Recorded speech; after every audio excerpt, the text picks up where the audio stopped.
Korea was once a single country. One people, one language, and a shared history that stretched back thousands of years. For most of its existence, the Korean peninsula developed as a unified civilization, shaped by its geography, its culture, and its long struggle to survive between powerful neighbors. Today, however, Korea is divided by one of the most fortified borders on Earth. The Korean demilitarized zone cuts across the peninsula, separating two countries that share the same ethnic roots but live under completely different political, economic, and social systems. Families were separated without warning, ideologies hardened into enemies, and a war began that never officially ended. To understand why Korea is split into North and South, it is necessary to look not just at the Korean War, but at global power struggles, rushed decisions, and the early tensions of the Cold War. For centuries, Korea existed as a unified kingdom. Dynasties rose and fell, but the peninsula remained culturally cohesive. The Joseon dynasty, which ruled from the late 1300s until the late 1800s, shaped much of what is now considered traditional Korean identity. Confucian values guided society, loyalty to family and state was emphasized, and Korea maintained a strong sense of national identity even as it navigated pressure from China, Japan, and later Western powers. Despite invasions and internal conflicts, Korea remained independent for most of its history. This independence began to weaken in the late 19th century. As imperial powers expanded across Asia, Korea became increasingly vulnerable. Japan, which had rapidly modernized after the Meiji Restoration, began to exert influence over the peninsula.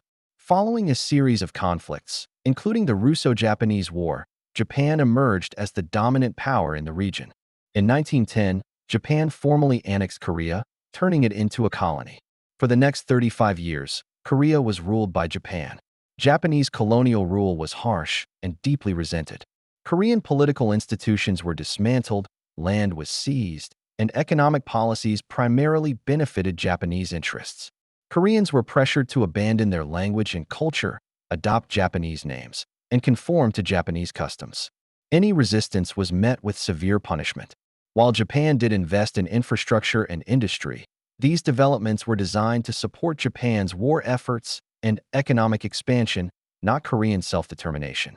By the time World War II began, Korea had no sovereignty and no voice in determining its own future.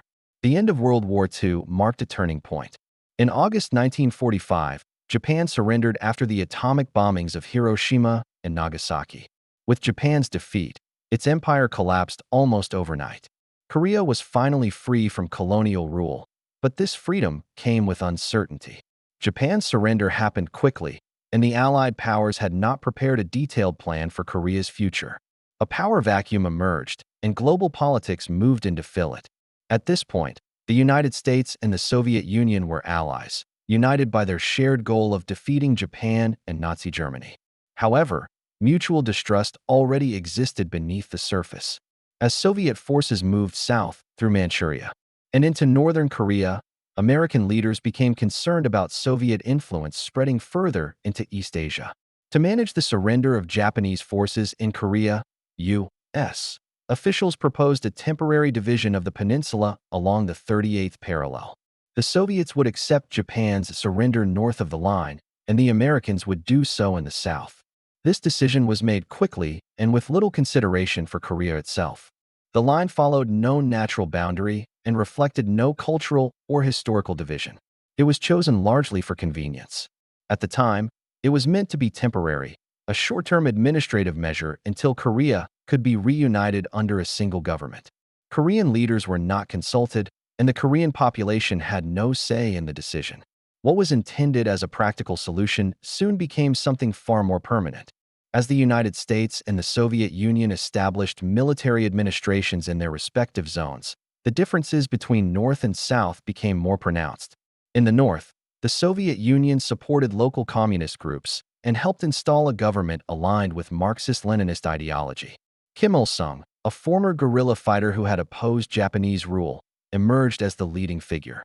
Land reforms redistributed property from wealthy landowners to peasants. Industries were nationalized, and political opposition was eliminated. The new government presented itself as revolutionary and anti-imperialist. In the South, the United States took a different approach.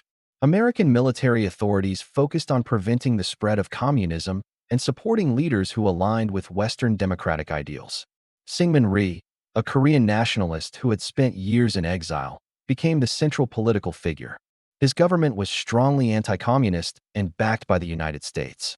While South Korea adopted capitalist economic policies and eventually moved toward democratic institutions, the early years were marked by political repression and instability. Both governments claimed to represent all of Korea. Each saw the other as illegitimate. By 1948, separate states were officially established. The Democratic People's Republic of Korea was formed in the north, and the Republic of Korea was established in the south. The temporary division of the peninsula had become a political reality. Tensions escalated rapidly. Border clashes became common, and both sides prepared for conflict. In June 1950, North Korean forces crossed the 38th parallel and invaded the south. The goal was reunification by force. The invasion triggered an international response. The United States, acting under the banner of the United Nations, intervened to support South Korea. In response, China entered the war on the side of North Korea after UN forces approached its border. The Korean War was devastating. It lasted 3 years and resulted in massive destruction across the peninsula. Cities were bombed, infrastructure was destroyed, and millions of civilians were killed or displaced. Families were separated as the front lines shifted back and forth. Neither side achieved a decisive victory. In 1953, an armistice was signed, halting the fighting. No peace treaty followed. The war officially never ended. The armistice established the Korean demilitarized zone near the original dividing line. This heavily fortified border became the most visible symbol of Korea's division. Over time, the separation grew deeper. North and South Korea developed in dramatically different ways. South Korea, despite early struggles, focused on economic development. With support from the United States and other allies, it invested heavily in education, infrastructure, and industry. Over several decades, South Korea transformed into a major global economy. Political reforms eventually led to a democratic system, and the country became integrated into the global community. North Korea followed a very different path. The government centralized power and emphasized self-reliance, known as Juche. Over time, the country became increasingly isolated. A strict authoritarian system developed, with power concentrated in the hands of the ruling Kim family. Economic stagnation, international sanctions, and limited engagement with the outside world deepened the divide between North and South. As decades passed, reunification became more complex. The economic gap widened, political systems diverged, and mutual distrust hardened. What began as a temporary division imposed by foreign powers evolved into a long-term reality shaped by war, ideology, and global politics. Today, the division of Korea persists not only because of history, but because of the challenges that reunification would bring.